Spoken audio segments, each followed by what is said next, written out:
take it to the top. We got to keep it moving. We got to keep it high. We got to keep it moving. Make sure that we take it to the top. We got to keep it moving. We got to never stop. We got to keep it moving. Make sure that we take it to the top. Hey guys, I'm the Black Pearl and welcome to the latest episode of My Future, My Career. And I am Zola. My Future, My Career is proudly brought to you by Nedbank. Now this Nedbank initiative is aimed at equipping you to make informed choices when it comes to choosing your career. So there are a ton of different jobs and career opportunities out there. But how do you make the choice? And what if you're not keen on the typical 9-to-5 routine for working for someone else? Well, have you ever thought about being your own boss? And that's exactly what we're talking about today. Entrepreneurship. The growth of our economy really does depend on it. So today we are going to meet some risk-taking individuals who are making it as business owners. Yes, and we'll also chat to a couple of organizations that offer training and support to help you achieve your entrepreneurial dreams. So Pearl, let's get straight to it. Make sure that we take it to the top. We kick off with a special message from the man himself, Mike Brown, CEO of Nedbank. If you plan carefully, set goals for yourself, and then work hard to achieve these, you can be anything you want to be. First up, Madod Damgomezulu, the Microfinance Operations Manager at the National Youth Development Agency. Be patient, be a risk taker, and make things happen. Plus, we give you some top tips from the fairy godmother. What I do is I teach people how to turn their dreams into reality. All that and more on the show today. Do you have big dreams of pursuing your ideal career but don't have the financial means? Well, check out the bursary info and your booklets to find out the many ways in which you can get funds to study. Let's get straight to it. Check it out. Make sure that we take it to the top. Hello, my name is Mike Brown, and I'm the CEO or Chief Executive Officer of Nedbank. And I'm here today to talk to you about careers. Selecting a career for yourself can be a very confusing process. Now that you are in secondary school, you are expected to begin carving a path for your future. The difficulty is that at this point in your life, some of you might not have enough information or experience to make the right choice, and careers themselves are changing rapidly as technology evolves. I was fortunate enough to pursue a career I felt passionately about, but I was in a way lucky to start down the right path. Influenced more by what some friends were doing and what my parents thought than through any formal career guidance.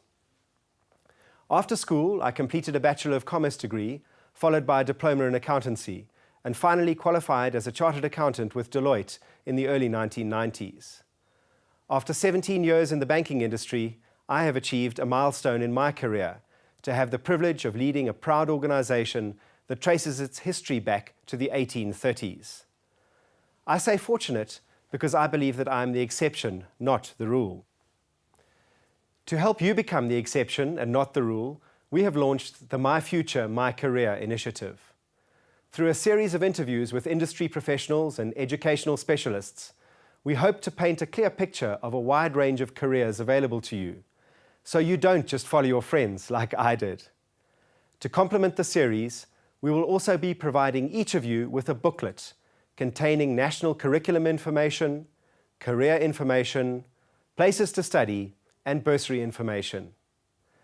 These tools will assist you in making an informed choice that will point you in the right direction to match your skills, aptitudes, and passions to market opportunities and get you started on your selected path.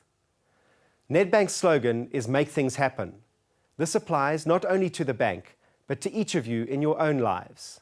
So use the valuable information you will receive today to plan out your own future and make it happen.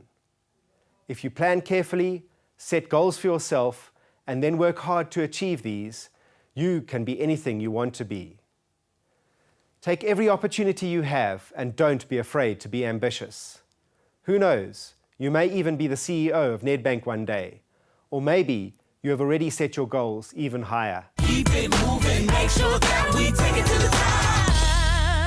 Being Being a business owner himself, Madoda Mgomezulu knows the challenges and joys of a startup company. He's been involved in an investment company, a hardware supply business, and is now on his way to gaining an MBA degree. And so in his current role as the microfinance manager at the National Youth Development Agency, he knows exactly what needed to bombard young entrepreneurs. That is so true. Welcome, Madoda. Thank you. Okay, now you're the microfinance operations manager at the National Youth Development Agency. Can you tell us about the NYDA and what the goal of the agency is? The National Youth Development Agency was conceptualized through a merger between Umsobovu Youth Fund and the National Youth Council. The major aim is to champion all youth development issues in the country, including creation of employment for youth.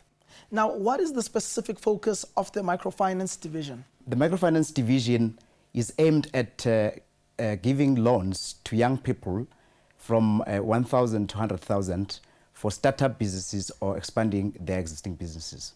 Now, how can aspiring entrepreneurs benefit from the NYDA? Apart from the loans that we issue to young people, both for microfinance and small medium enterprises, we also have certain other programs, such as the business development services, wherein young people can come in and access vouchers to start new businesses in terms of drawing up business plans, doing marketing plans, doing feasibility studies, and doing bookkeeping and accounting lessons via our service providers. Now, how does one apply to access these benefits? Very simple, Zola. The NYDA is spread in all provinces where we have what we call YECs or branches. So young people can visit those branches, or they could access through our website, which is www.nyda.gov.za. Why are entrepreneurs important to the economy? I mean, why is the government spending money to develop entrepreneurship? Entrepreneurship, Pearl, is part of job creation. Not only is it self-employment, but also it creates opportunities for other people out there. And also it contributes to the economy as well as the GDP, the gross domestic product of the country. So it is very critical that governments invest large sums of money into developing entrepreneurship. Now, are there other government agencies that you are aware of that support entrepreneurs or support business startups? Certainly, yes, Zola. We do have SEDA, Small Enterprise Development Agency. We also have the NEF, National Empowerment Fund. We also have what we call IDC. All those can assist people to access finance to start businesses. What are the benefits of becoming an entrepreneur? Pearl, you become independent. You have an opportunity to realize your dreams. And of course, you determine the type of salary you want to earn at a particular point in time. Now, please do share with us some of the successful stories that you've been involved with. There are very many, but I'll quote one particular one. There is one entrepreneur here in South Africa who I assisted personally to win the franchise for Joma. Joma is a franchise for football kits. As we speak today, he is in Swaziland, where he's trying to go and sell to the 4 major teams there, the Premier League teams there, to sell the jerseys to them. Now, I want to know, do you have to study to become an entrepreneur, or can you just go out there and say, you know what, I'm going to do my thing, I'm going to start it by myself? Can you do that, or do you have to study? Not at all, Pearl. Not at all, Pearl. You've got the likes of Bill Gates, for example, who we all know is a college dropout, but look at where he is today. Even here in South Africa, we've got Mike Maisela. He's also good. He's an astute business person. Yeah. So certainly not. But obviously, as you go along doing your business and as you expand, you will need then to recruit personnel that have skills. For example, your financial management skills are very critical. Therefore, if you don't have that, you can try to get people who do have those skills to help you in the business. And I'm thinking you can also study financial management, you know, to also empower yourself in business, right? True that. It is always an advantage to do that so that you control your finances. Because oftentimes, if you depend too much on a financial team, a financial management team, you may find being caught wanting in some instances. So if you do have time to do that, do so. Now, what personal qualities do you think an entrepreneur needs to have? First of all, Zola, is passion. Being a risk taker, be patient, persevere, I think with those, you can succeed in business as a career. What are the challenges that entrepreneurs come to you with? They are two-pronged. Mainly when they come over to us, obviously they talk about lack of finance to start businesses. But as we engage them and as we work with them, we discover that oftentimes they lack financial management skills, which is why therefore we have programs such as the BDS, the Business Development Services, wherein we help them by mentoring them so that they do their businesses in a very, very good way. Now, earlier on, you mentioned that the National Youth Development Agency has a voucher system. What is the voucher system? Housed under the BDS program, the voucher system is a system wherein young people who come in, for example, initially they would come in for a loan, but on assessment, we find that they're not ready for a loan. But instead, they would need, for example, a feasibility study to do in order for them to be sure that the business is going to be viable. We will then enroll them in what we call the voucher program, wherein a young person only has to pay a commitment fee of 200 rands, and then is entitled to 4 vouchers, which are about 27,000 in total. Now, is the NYDA involved in learnerships or internships? Yes, certainly, yes, we are involved in that program as well. We have, for example, the Volunteer in Action program. We also have what we call the graduate support program. And we also have what we call jobs, wherein young people who already have qualifications can throw in their CVs into our database, and then we place them with companies that need learnership, that have learnerships or internships. Now, what do you use when determining the success of an entrepreneur? Do you look at how much money they're making or the number of people they're employing? Both those come in handy. Obviously, a growth of a business is determined by the profits that it gets, even also the growth, and as well as the number of people that it employs. Now, Mr. Mgomezulu, we want advice to those hopeful people watching right now and are interested in becoming entrepreneurs. What would you say to them? First of all, follow your passion. It's very, very key. Be patient, be a risk taker, and make things happen. Make things happen. Yes. Make things happen. Thank you very much, Mr. Mgomezulu. Okay, thank you so much, Pearl and Zola. We take it to the top. Now let's see if you can solve this. Is the following statement true or false? Entrepreneurs need to complete a degree at university. The answer coming up just a little later. But right now, let's get down to the business of party planning. Keep it moving, make sure that we take it to the top. Jabulile Mugwena is in the home industry, party planning and party accessories business.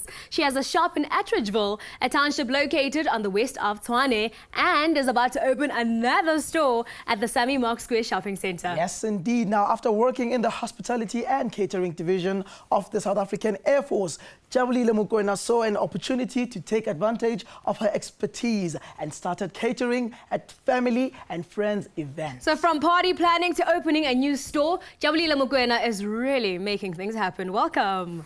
Thank you. Great stuff. Now, your journey to becoming, owning your own business, rather, has been so interesting. Please tell us all about it. Well, I registered my business in 2005. Then I had a lot of customers. I was working from home. Then I decided to open a shop in Attridgeville, which basically deals with kiddies parties, kiddies accessories, and toys, cakes, biscuits, desserts, and all the confectionery products. We do catering for government departments. We do catering for weddings, functions, and all of the people who want catering. And how many people do you employ? I currently employ 3 people. Basically women. I employ women because I want to empower them. Most of them were not working and they have matriculated, so they don't have anything to do. So we do this together. Now, you also plan events. Tell us more about that. Events management. We plan, let's say you want a big function. Actually, we do functions for kids. So kiddies entertainment. We take kids all over the township, especially from the township. Then we organize big events for them with toys, jumping castles, trampolines and everything so that they can enjoy themselves. So you just oversee that everything will go well and the kids will have a great time. Exactly. Now, how did the National Youth Development Agency come on board? How did it help you? I heard about the National Youth Development Agency from Ikwekwezi FM. I've approached them. Then I got a guy called Tsepo Manyama, who helped me very much. He gave me a lot of advices, and he really believed in my business. He saw that there's a potential, so he helped me. Then they gave me a loan of 50,000 rands for catering equipment, and we're busy with branding and design for the new shop. Wow, you just mentioned that they gave you a loan of 50,000 rands. Was the process of actually getting the loan easy? Can you tell us a bit more about the process and what you had to do? They wanted a lot of stuff, a business plan, business profile. Then I had to give them what they want so that they can give me what I want. Was so it easy? it was very easy. Now, you also received a voucher for training. Now, what is that and how is it helping you? The voucher for training, they actually give me a program, the Ultimate Business Companion, which helped me a lot with my HR, marketing, pay sheets, all the stuff that I need to know to run my own business. Now, we know that a lot of the learners don't have the means necessary to study at tertiary institutions. So what would you say are some of the skills that they need to become successful entrepreneurs? They must be very strong, they must be very dedicated, and they must love what they do. NYDA is giving skills programs which they can go and attend. They deal with find your balance and personal skills. Now, I want to go back to the vouchers. I think they're very interesting. Who can get these vouchers? Any person between the age of 18 to 35 who has a registered business and is ready to climb the ladder. What do you think it takes to become a successful business owner? Perseverance, hard work, dedication. You have to love what you're doing. You have to be passionate about whatever you're doing. Sleepless nights. You get to sacrifice a lot. Your family, if you're married, and you work very hard. And at the end, would you say it's worth it? It's worth it, definitely. On what level would you say it's worth it? Is it financially fulfilling or is it self-fulfilling? How would you say it's beneficial for you? I'd say it's self-fulfilling because you get to enjoy what you do. And then you get to celebrate your own achievements. And would you recommend it as a career path for anybody watching right now? Yes, definitely. Why is that? Because it's all yours. You don't get to report somewhere. You do your things, you do your time management. So everything must go well. You know that everything must go well. And you can wake up at midday and go to work. Wake up at 8. Yes, no 8 to 5 or 9 to 5. No. Now, clearly, starting your own business from the ground ain't an easy thing, right? So I want to know, what are your most challenging moments that you had to face along the way? Challenging moments are financial challenges.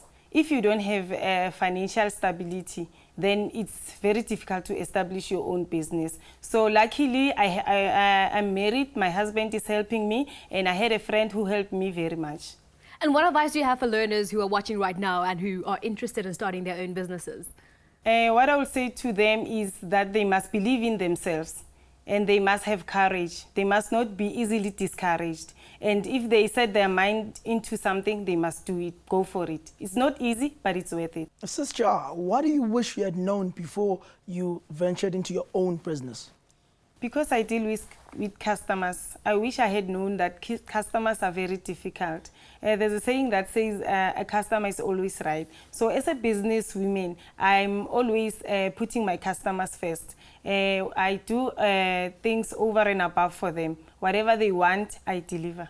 Jabulile, thank you so much for joining us and good luck with your business. I can see it's going to go far because you are really passionate about what you're doing. Thank you so much for joining us. Thank you very much. Make sure that we take it to the top.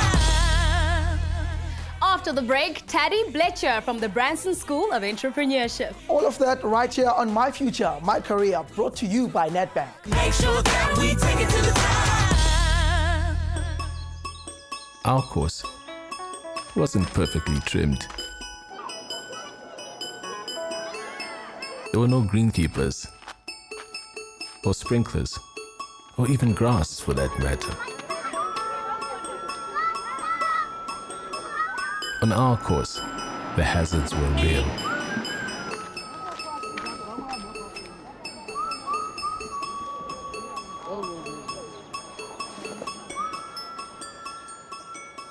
Some might say it wasn't a course at all.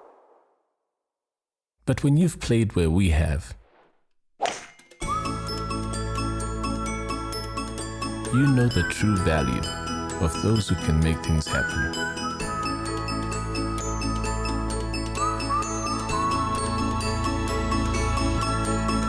Nedbank. Keep it moving, make sure that we take it to the top. Before the break, we wanted to know whether the following statement was true or false. Entrepreneurs need to complete a degree at university. And the answer is false. If you have a good idea, enough savvy, and put in some serious hard work, you could become a successful entrepreneur. But up next, a social entrepreneur and a communications business owner. Check it out. Make sure that we take it to the top. Dr. Teddy Pletcher is what we call a social entrepreneur. He's not just good at making money, but absolutely passionate about the power of business to fight poverty. He has founded or co-founded various education institutions in South Africa. The Maharishi Institute, Invisible Education Group, Branson School of Entrepreneurship, Cedar City Campus, and the Cedar Empowerment Fund. What a mouthful. Wow, breathe. Now with him is Lazarus Siema, a graduate in business administration from Cedar City Campus. In 2006, at only 24 years old, Lazarus started his own business, Milestone Communications. Now Lazarus has also worked together with Dr. Pletcher on many different projects within the school. And the gentlemen are here. Welcome. Hi, how you doing? Awesome, thank you. Good, great to be here. Now, Dr. Pletcher, you have a history of developing and supporting entrepreneurship in South Africa, correct? Yes. How did it all begin for you? It's actually funny. I never thought I would do this, and I never thought I was an entrepreneur. I got a great education. I got 4 educational qualifications. I became an actuary. I was working for an insurance company and then a consulting firm. And then I was actually on the verge of emigrating and leaving South Africa. I had 6 job offers in 3 different continents. I was earning over R1 million a year at that time, 1.3 million rand in my salary. And at the last minute, 2 weeks away from emigrating from South Africa, I decided to stay in this country, get involved in development and try and make a difference. And 1 week after making that decision, I went into Alexandra Township for the first time in my life. I was in Alex, Soweto, Daveyton for 4 years. And then we decided to create the first free university in the country, Cedar City Campus. And then out of that, we built the Branson School of Entrepreneurship. And ever since then, we've been building and promoting entrepreneurs and the spirit of entrepreneurship in the country. Why did you decide to get involved in the entrepreneurial sector? Because entrepreneurship is critically needed in South Africa. We've got less than 4% of our country as natural entrepreneurs. If we want to create a wealthy nation and we want to deal with this shocking unemployment we've got in South Africa, we've got to promote entrepreneurship. In South Africa, still 49% of our population live on $2 a day or less. There's a huge inequality, and people still think that entrepreneurship is a second-rate thing to do, and it isn't. Look at Richard Branson, look at Bill Gates, look at Oprah, look at all the people who've made something out of nothing. Every one of those people is an entrepreneur. And entrepreneurship is something sexy, it's exciting, it's something you want to do because you use your own mind, your own heart, your own ideas to create something exciting for the world. And so we want to get that out to young people in South Africa and say, become an entrepreneur. Don't just think about going and getting a handout or a job from somebody else. Think about how you can create your own business and even employ other people. Now, coming to you, Lazarus, I mean, you come from Free State. Yes. Or KwaKwa. Sure. So how did you end up go the City of Gold, Johannesburg? Okay, in 1999, when I matriculated, I was offered a bursaries at Cedar City Campus to come and do a BBA, which is basically the degree that I did at CETA. So that's how I ended up being in Johannesburg. You graduated from Cedar City Campus. Correct. Can you tell me about your experience there, what skills you learned and how those skills have helped you in business? All right. The experience at Cedar City Campus is very amazing in the sense that at Cedar City Campus, basically what they do, they don't only give you the books and you go home and read. You do the practical. There's something called practicum. This is basically where the students, after school, they go to computer lab, they learn about computers, they do other things within the campus. So the experience there, it's practical. You know, it's not like where you get the knowledge, where everything is all about something that you read from the textbook. It's something that is practical. You can actually go out there and use it, even to make money. So the experience that I got from CETA, I basically, I've done IT, marketing, and HR. So what I'm doing right now, I'm doing IT. So since I was involved in the computer lab, that's where I basically got my skills, and now I'm taking that into practice, and that's where I'm making my money.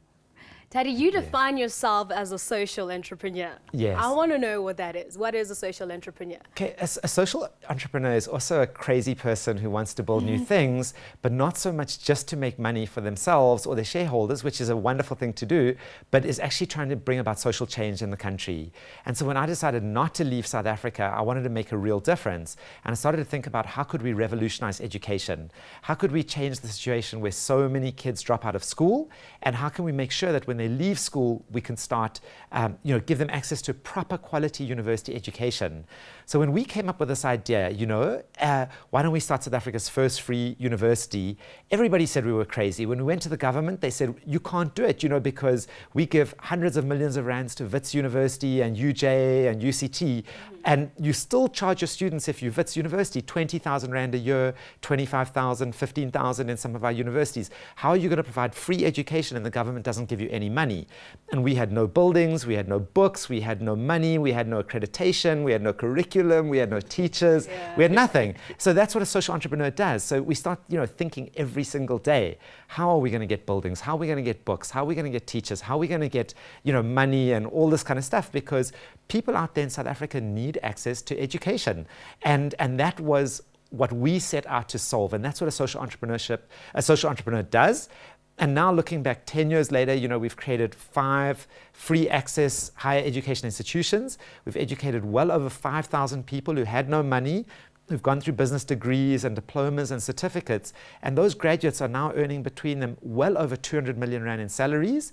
And if those students just never get a salary increase, but they work for 40 years, 7.8 billion rand will go back into the hands of poor families. And that was just an idea that we had. Why don't we provide free education to those who can't afford it? That's what a social entrepreneur does in different sectors, whether it's health, AIDS and HIV, or working with the elderly, or working with preschools, or whatever it is. It's coming up with ideas that are going to change society.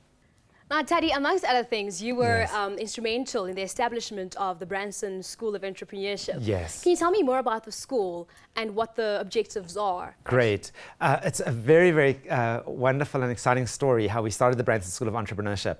I got a phone call, these were the early days of building Cedar City campus, that Sir Richard Branson had heard about what we were doing. Sir Richard, as we know, founded Virgin Mobile, Virgin Active, Virgin Atlantic. He's got 300 companies that he's built, all under the Virgin brand. And got this call that he wanted to come and see what we were doing. He was visiting South Africa. And it just so happened that another friend of mine had lived and stayed working with the Dalai Lama in Tibet, and the Dalai Lama was coming to South Africa, and it happened that the Dalai Lama was going to come on the Friday, and Sir Richard Branson was going to come visit on the Thursday. So we said to Sir Richard's people, and being entrepreneurial, we said, would Sir Richard Branson like to meet the Dalai Lama?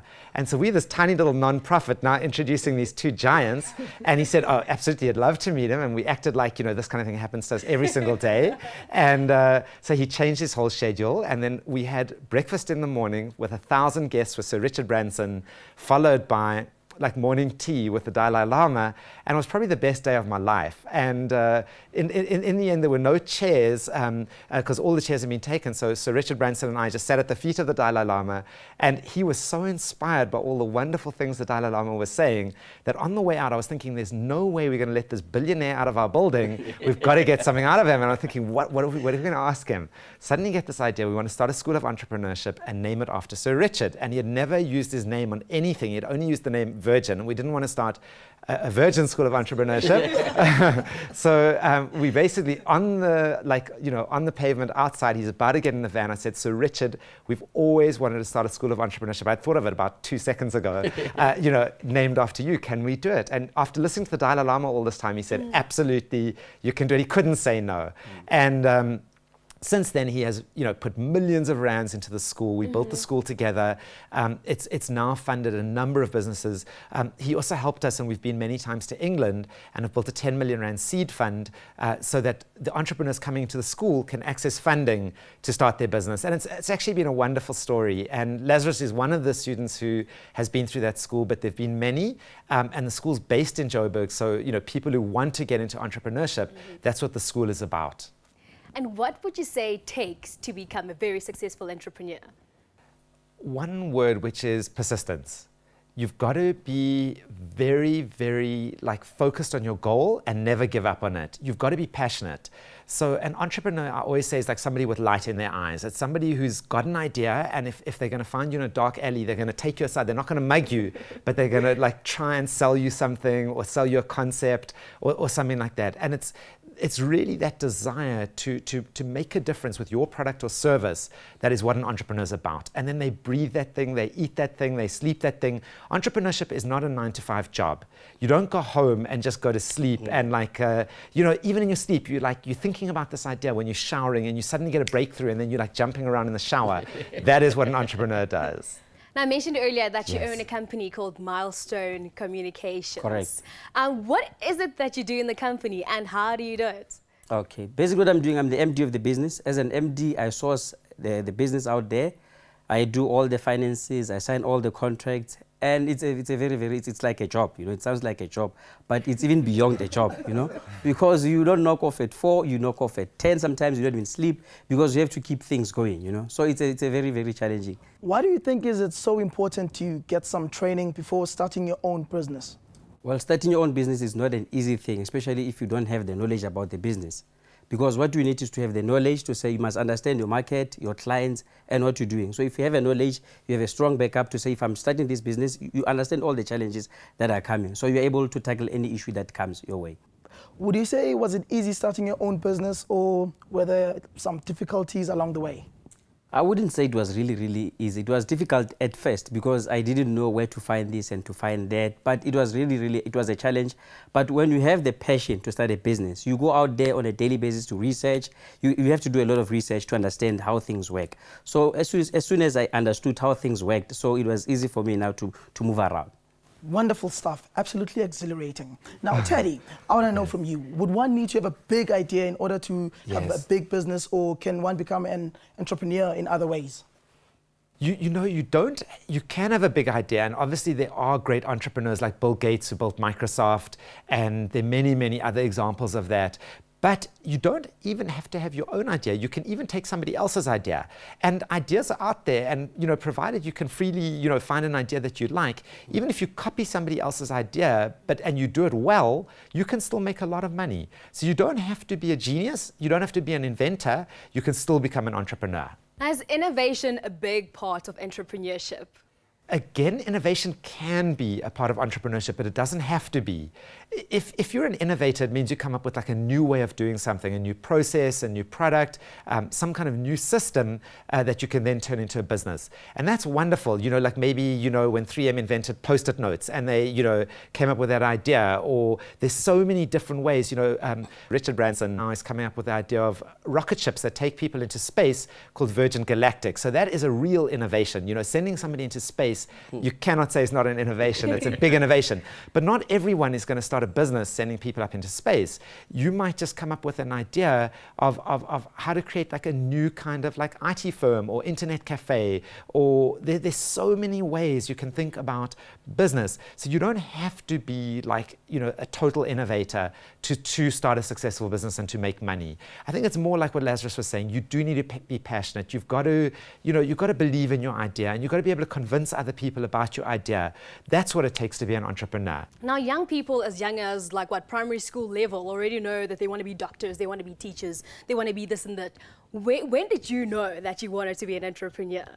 I think it was at a very, very young age, because I remember when I was about 8, I used to sell sweets, keep and all of those things. And then as I grew up, I wanted to be an accountant, but that thing of being an entrepreneur, it was always there. Even when I worked in the corporate, I was like, but I don't feel like going to work. I really want to do my own thing. Why should I go and work for you and make 100 million for you and then you give me 10,000 rand? That's how I really started this thing of getting into business. I wanted to make money for myself, but not for anyone else.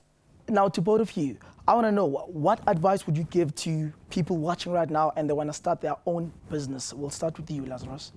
Like as Teddy has mentioned, I think one of the key factors in terms of starting your own business is understanding what sort of a business are you trying to get into. You need to understand that, and you need to put that in your business plan. Because if it's not detailed, people would basically read 2 lines and say, but you're not sure about what you're doing. So I think research it's one of the things that you need to do.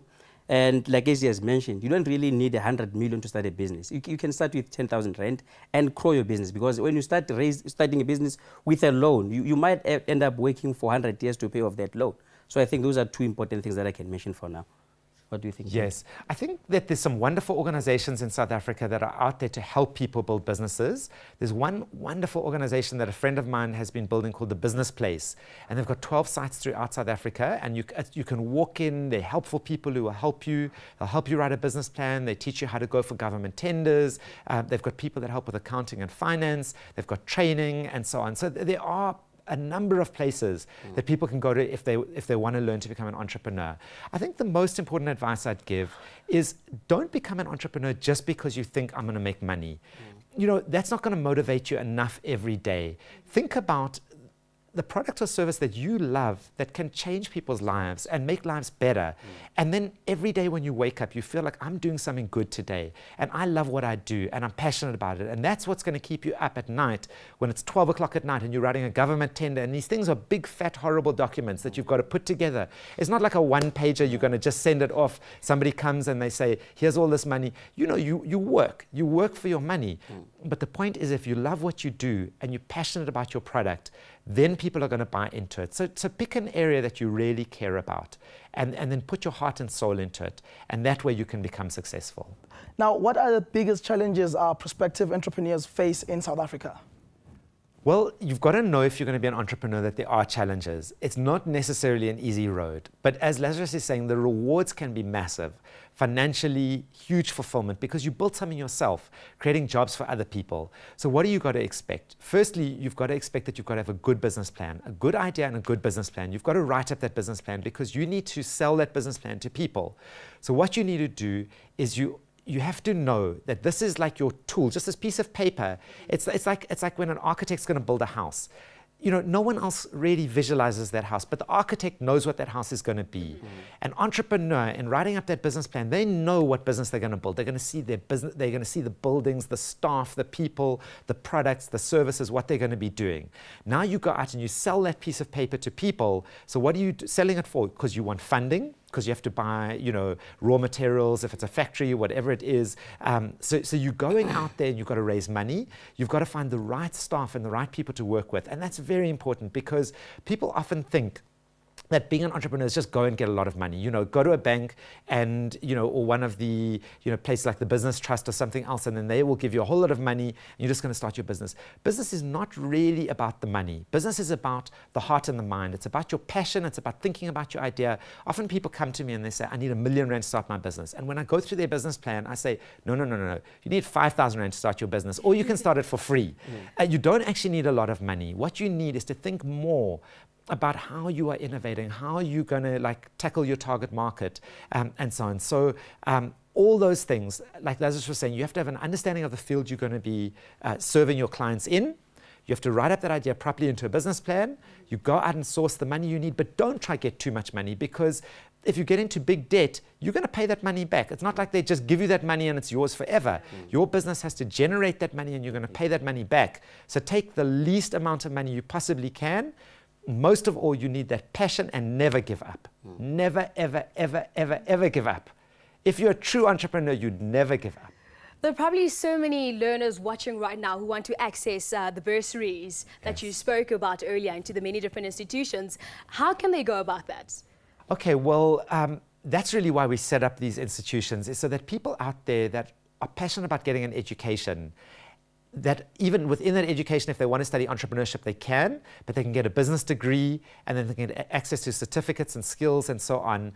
We've got in Johannesburg, the new institution we've started is called the Marishi Institute, and I'll talk about that, and we'll give the web address that people can go to and fill in their information, and we'll give the phone number. Or they can phone up Cedar City campus, which has now been going for 10 years. It just turned 10. And that offers business degrees and a bridging program into a business degree if your marks are not good enough to get straight into the degree. And again, there, a student would pay only 350 Rand for the whole of their bridging year, and then they'd pay 150 Rand per month in their second, third, and fourth year. And it includes accommodation, and it's a really wonderful education. Then down in Cape Town, there's an institution that we helped to start, but there are wonderful people down there who run it, who've built it. It's a completely separate institution called SIBA. And down in the Garden Route, there's an institution as well called Siba Eden. And then we also have the Branson School of Entrepreneurship. So we'll just put up these different URLs for websites and also the phone numbers, just to talk about the Maharishi Institute and what we're doing there now. It's a real breakthrough concept. And again, it's an idea of an entrepreneurial runaway mind. But what the idea is that normally when you go to university, you just go and do 3 years of theory. Then you go look for a job and they say you've got no work experience. And also university is very expensive. So we used to say, why pay a lot of money for university when you can go for free? Now we say, why go for free when you can get paid? So the new idea in the Maharishi Institute is that you can go into a business degree and then later on an MBA that is internationally recognized and recognized in South Africa by SAQA. But we've coupled the university with the business process outsourcing operation, which is a call center in simple language and data capture operation. So now everything you learn about business, whether it's marketing, in the call center you do marketing and sales.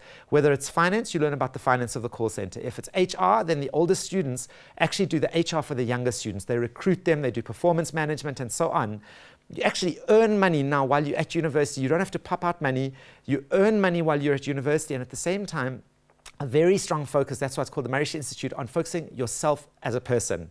You learn to grow as a human being. You learn to love yourself. You learn how to respect and grow and develop passion and all these qualities within. And we also have a nature reserve where we now, by next year, we'll be starting a rural university teaching conservation, organic agriculture, construction, etc. And then that will also be a live-in university where people can live there in Bronkhorstspruit. So we can give all those details and so on. But this is out there for people. So any of your watchers who's sitting there thinking, my mother doesn't have money, my father doesn't have money, maybe I don't have parents, I want to go to university, I believe in myself, I want to get an education, we would love to help you. And that is really what we are here for. So please look at these numbers, apply, make the effort. You can get a university education. We've already helped 5,000 people who never believed they could get a university education. You can do it. So please be in touch with us. Now, would you say that these bursaries are strictly available to only the top learners in South Africa, or is it applicable to everybody? Zola, definitely top learners will get in, that I'm quite sure, but it is actually open to everybody. And so the marks that you need are much lower than you think in order to get into our programs. And the reason for that is we have either a 1-year or a 2-year bridging program. So as long as you've got a matric certificate, even if your matric is not that good, you will come in, we'll interview you, we'll give you a basic maths test, a basic English test, and then we'll put you through 1 year of development in literacy, numeracy. We'll teach you computer skills, self-development. In fact, it's 25 life skills. But at the end of that, for sure, and we've helped many, many thousands of people like that, you'll be able to make it into university. So as long as you're prepared to take a little bit longer and go the distance, we'll help you get there, as long as you are prepared to put the effort from your side as well. Gentlemen, you have been the superstars of the show. You need to continue doing good. We have learned a lot, and I'm sure you watching have learned a lot. Thank you so much for everything. Thank you for your time. Thank you, Zola. Awesome, and good luck with Miles Communication. Milestones. Thanks. And you for your wonderful work. Thank you so much. It's been wonderful to be with you. Not sure if you've got the patience for this career? Then consider this from the Fairy Godmother. My name is Donna McCallum, and I am a fantastically fabulous and magical fairy godmother. In each of these episodes, I will be covering one of the 10 tips in more detail. And just so that you don't miss out, here are the 10 tips. Tip number 1, be authentic. Tip 2, play to your strengths. Tip 3, have fun. Do what you love and love what you do. Tip 4, it's your choice. Tip 5, learn to learn. Tip number 6 is dream big. Tip number 7, take action. Tip number 8, overcome your fears. Tip 9, build support around you. And tip 10, gratitude. No person who has ever done anything great or extraordinary has done it alone. No person who's ever achieved amazing results has been strong, courageous, and fearless 100% of the time. It's just not possible. They always have a team of people around them who've supported them to make their dreams come true. When you are stretching yourself by setting big goals that ignite your desire, you will find that you have periods of self-doubt, of wavering confidence, of feeling a bit of fear. It's at times like these that you need the positive support of the people around you to say, hey, you can do it, go for it. When it comes to your future, your career, and making your big dreams come true. Start looking in your life at the people who will positively help and support you at making those decisions. Perhaps your parents can support you. Certainly your teachers will be able to give you advice, and your friends can help you too. Some people may think that your dreams and ideas are crazy. Stop spending time with the people who are negative about your future dreams and who tell you you can't do it. Instead, surround yourself with people who will support you and people who will say, wow, amazing, go for it. Write down a list now of a few names of people who you know that you can count on, and then go and share with them your career dreams and goals and ask for their help. Make sure that we take it to the top. Before we go to the break, let's give our brain some exercise with this brain teaser. How many birthdays does the average man have? Think about it. The answer coming up after this. Take it to the top.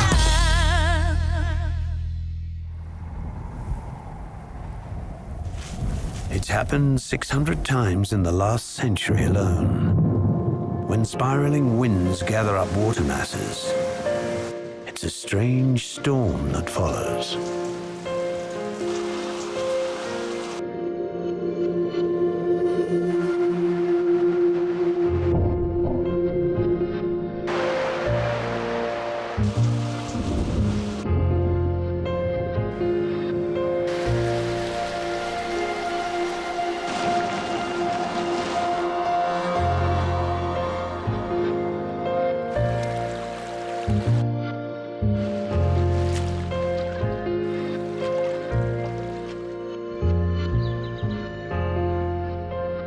In extraordinary times, it's your approach that matters.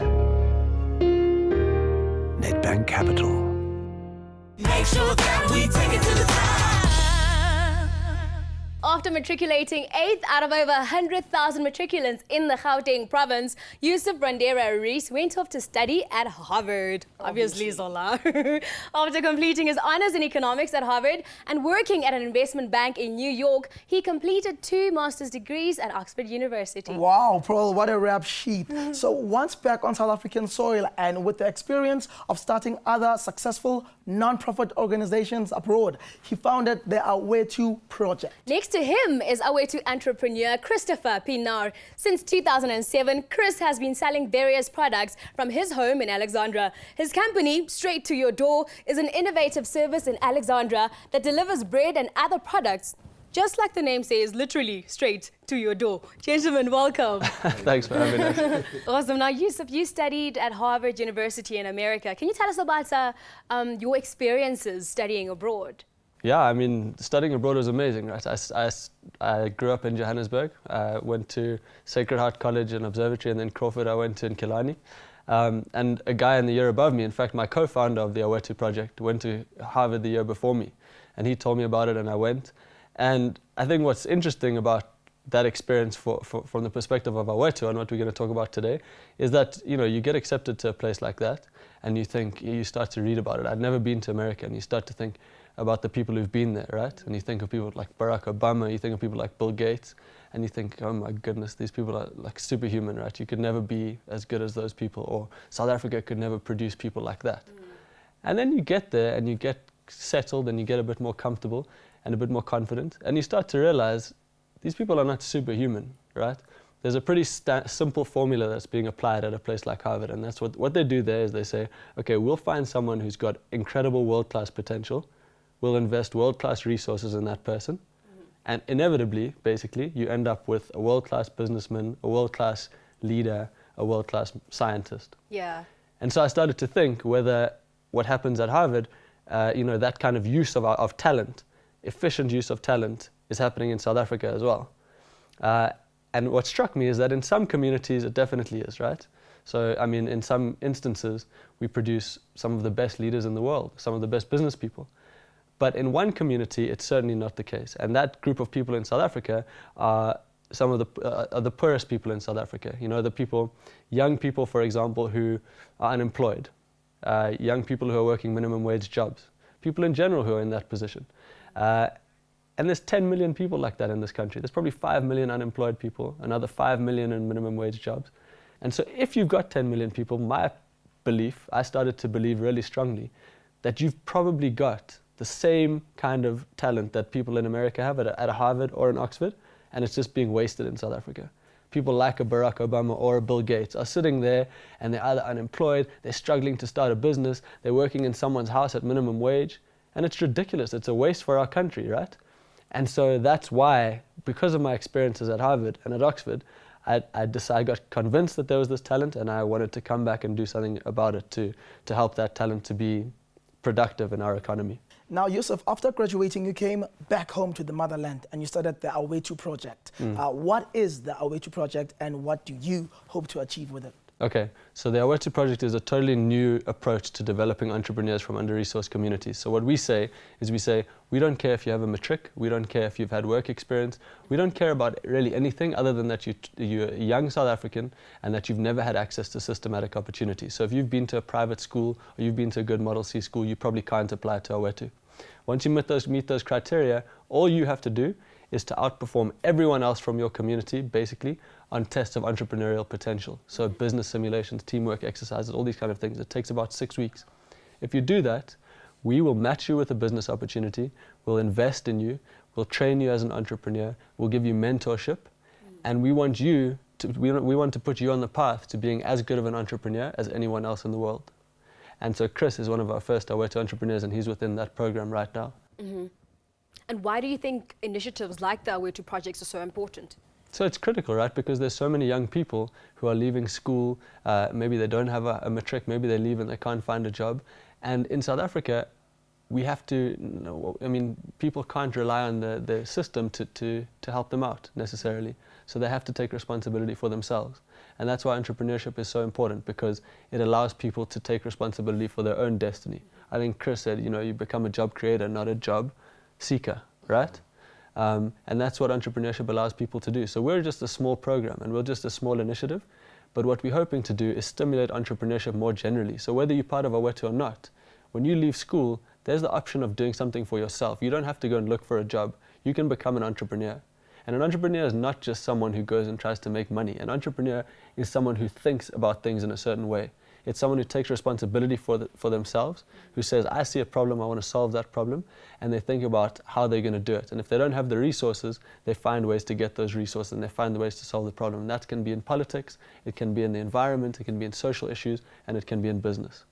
Chris, how's it? No, I'm good, man. Great stuff. Yeah. Now, you've been working with Yusuf closely on the Our Way To project. How did you get involved? Okay, how I got involved was Yusuf and Yusuf and his team actually came to Alex, and then they were administering these tests, and I basically saw these guys. They were like there from Monday to Friday, and then on the Friday, the last day, I just decided, you know what? Let me just go take the test and let's see what happens from there. And then Yusuf called me, and then he told me that I made it for the Way To project. And then there was this thing called the Achievers Weekend, where you go for the weekend and you do all sorts of training. They train you on business simulations, on how to deal with problems, how you actually see problems, and you know all those things. Yeah. Then from there we took another 1 month training because there was like 8 people, so it was 1 month training. And then from there I was selected as an Our Way To entrepreneur, and then started straight to your door. Now, you just told us about your journey to getting where you are right now. Where are you hoping to end up, Chris? Where am I hoping to end up? Yes. I'm hoping to end up where my dreams actually wanted to take me, to be a world-class entrepreneur, because that's what I wanted. And well, I wanted to go to university, but then I couldn't afford to. So now I actually got the chance to be that world-class entrepreneur that I actually want. And I definitely want to make an impact in my community, show people that even if you don't go to university or anything like that, you can still compete with the best. So that's what I want to do. I want to compete with the best.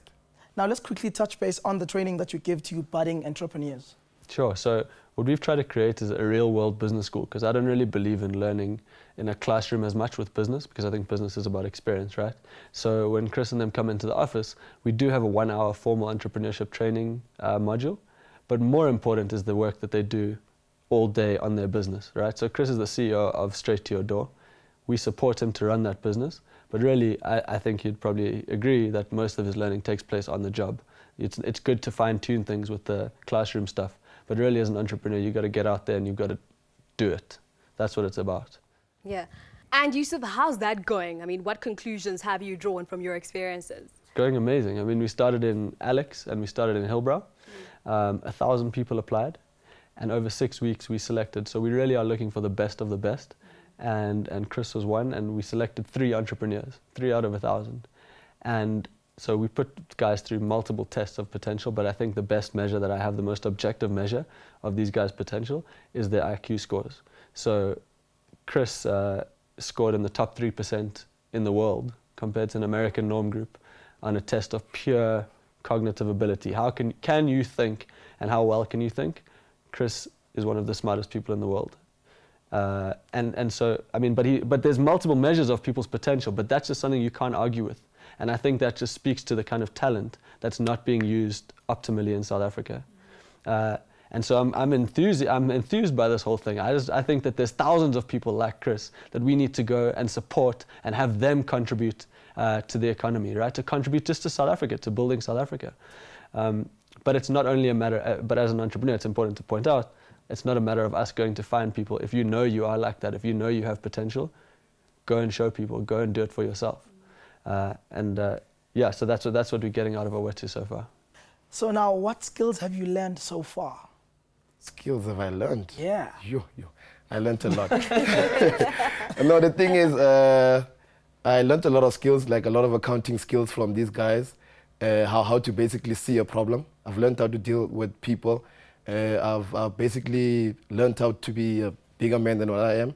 And then I learned that being an entrepreneur is actually more than just out there making money, because now you learn a lot, because now I deal with a lot of people, and people are different, because they always teach you a lot of things. So yeah, so I actually learned quite a lot, business-wise and also from people in my community.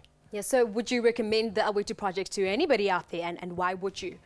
Definitely would recommend it to people, because for starters, like, I basically didn't have money for anything. These guys came around, and now I'm meeting a whole lot of important people. I'm sitting in boardrooms. Important people. Yeah. Now imagine that, from a shack to a boardroom. Dude, I mean, isn't that great? That's amazing. That is amazing. Very inspirational as well, actually. Yeah.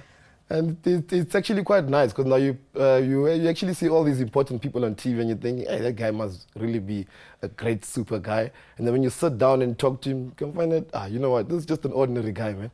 I mean, I can be exactly what he is. Like now, the other day, we actually went to the chairman of the NEF, and I actually had quite a nice chat with him, because I thought we were going to have a meeting. And the guy was just sitting there telling us stories, and I told him stories. And he was actually quite inspired by what I want to do business-wise, because I was telling him about fat cakes. And he just jumped in and he said, yes, man, fat cakes. We can make a lot of money on fat cakes. Wow. Yeah, so, well, that's me. Well, the nice thing about coming from a place like Alex is that there's a whole lot of different businesses that are happening there.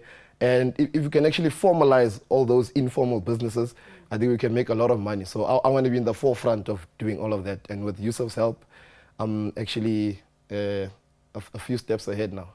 So now, what are your plans for the future? Our plans for the future are that we want to, first of all, in the next 2 years, we're running our pilot project, right? We want to select 15 more Awethu entrepreneurs and prove that this thing can really work. Get these guys' businesses off the ground, get them making a whole lot of money, hopefully. And then we want to make our model replicable. So we want to take it to Durban, to Cape Town, to PE, to anywhere in South Africa where we think that there's a big group of people who could potentially use this service. And that's our goal, to really have an impact on inequality in South Africa. And how does one get involved in the Awethu project? How does one get involved? Well, you can look for us on Facebook. You can also call our office. But anyway, you can look for us on Facebook is the easiest thing. We have testing sessions every week. People can come in and take the test. Our offices are in Gandhi Square in Johannesburg. And yeah, but I think more importantly, we're also launching this thing called the Business Factory, which has a similar goal to this project right here, which is to get information in the hands of people who need it. Because what we found is Awethu is a small project, right? We can only help so many people, but there's thousands of aspiring entrepreneurs. People who are going to watch this clip might be interested in entrepreneurship, so what do you do? There are lots and lots of organizations and resources that provide information and help to people who are interested in entrepreneurship. And so what we've done, next week we're launching this thing called the Business Factory with the Wits Center for Entrepreneurship. And at the Business Factory you can come, it's free, you attend, you learn about the resources available to you, whether you are simply thinking about entrepreneurship, just want to learn more, whether you have a business, whether you need funding, no matter what you need, there are resources available to you. And so I would encourage people to look out also for the Business Factory We have a website for that, and you can look that up. And that should be very helpful to people. Now, you spoke of moving from a shack to a boardroom. Great story. But then in what other ways has your life changed as a result of Awethu? My life has changed dramatically because life in Alex is very relaxed. So you just get up, sit in the sun, watawalaza, the way you tawalaza ngakhona. And now my life is more structured now because now I have to get up early in the morning. I have work to do early in the morning. I have to go to the office. I have work to do in the office. I have to come back to Alex. I work in Alex. So basically now it's no more relaxed. It's just work, work, work.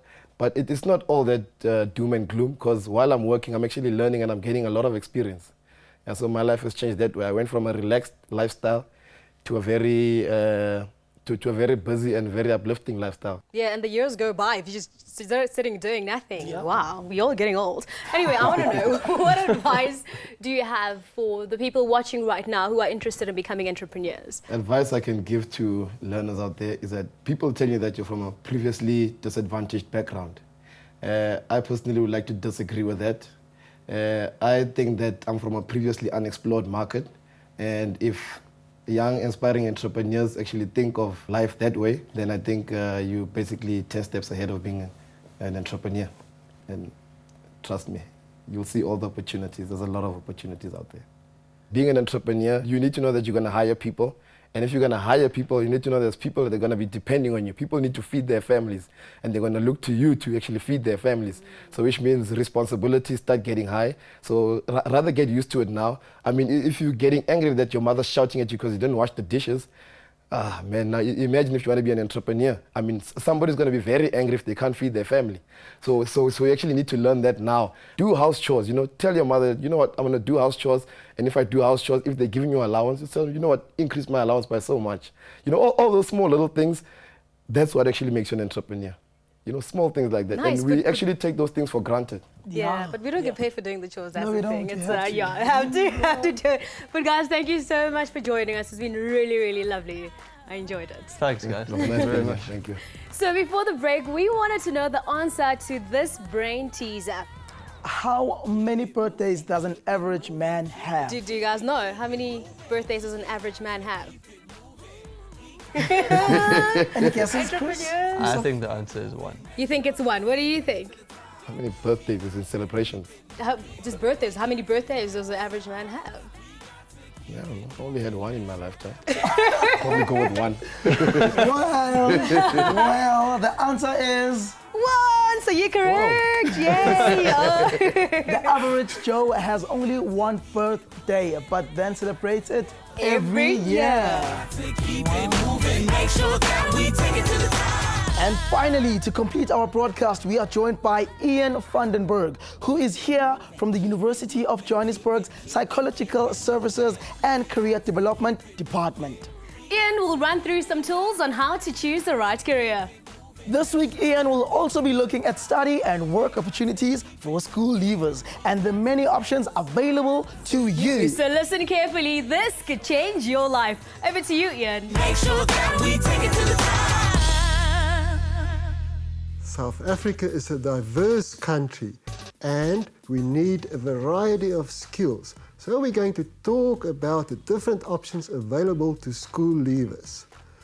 Knowing what to study and where to study is often an intimidating and overwhelming decision. Often it leaves us feeling helpless and unsure. By understanding and knowing the different options and the different pathways into further and higher education will aid us in our decision making.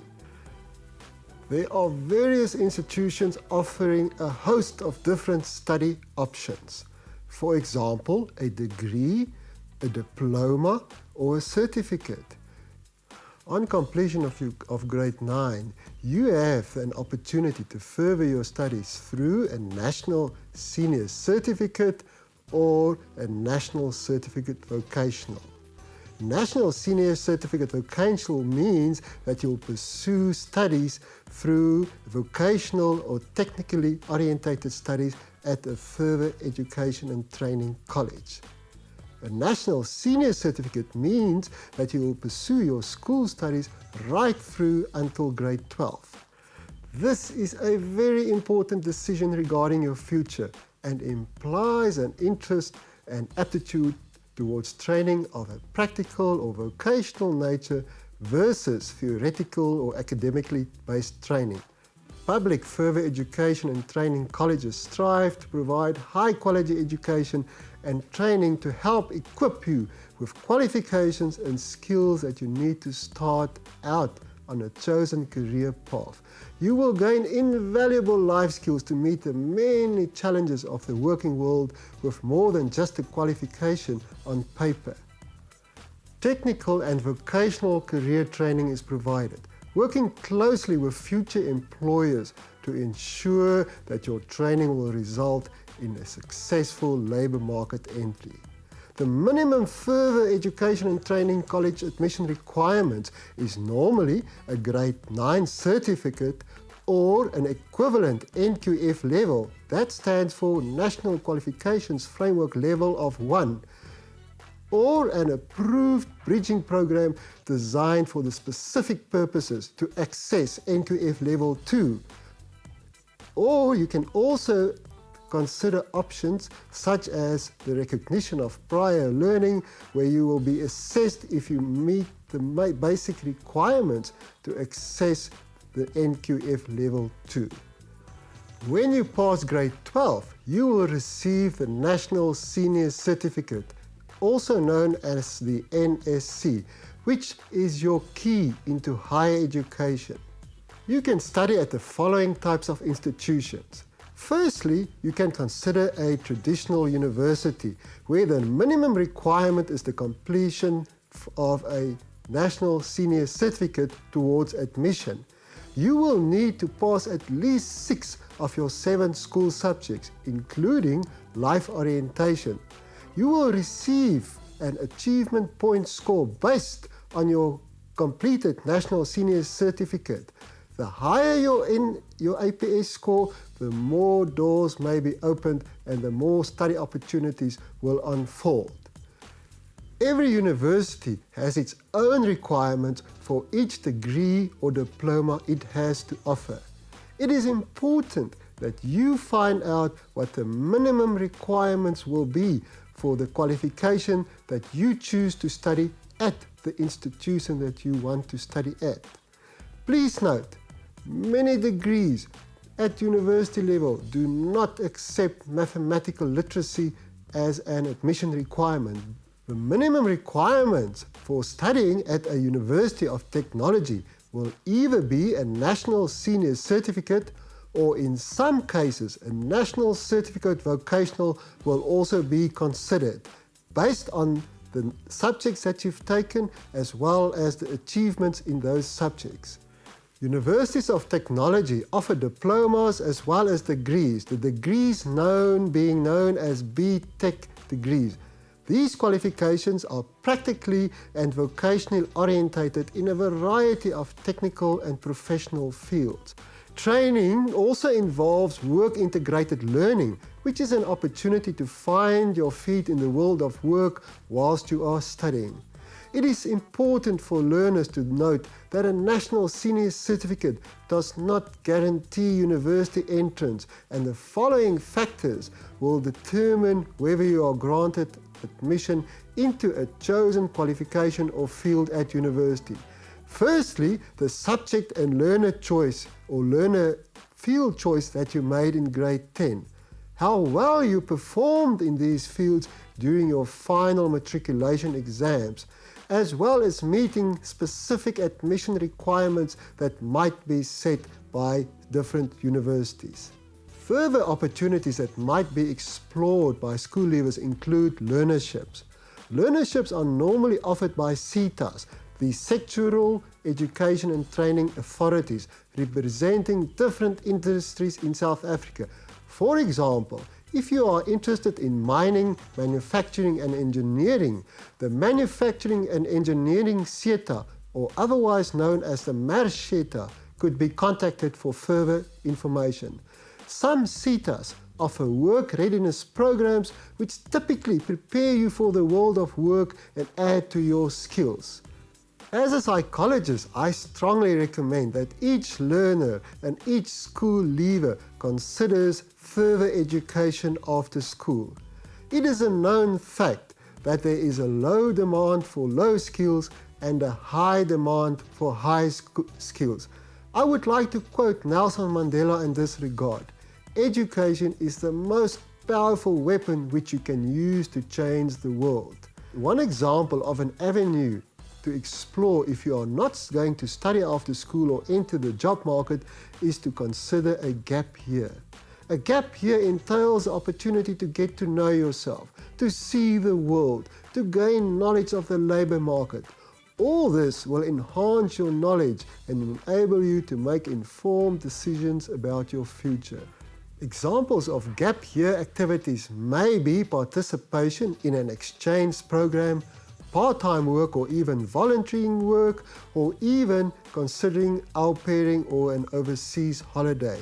It could also include participation or enrollment in a post-matric institution in order to improve some of your high school grades. We have covered the various routes that may be followed after leaving school.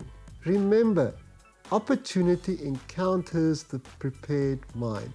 Now is the time to plan your future. Make sure that we take it to the top.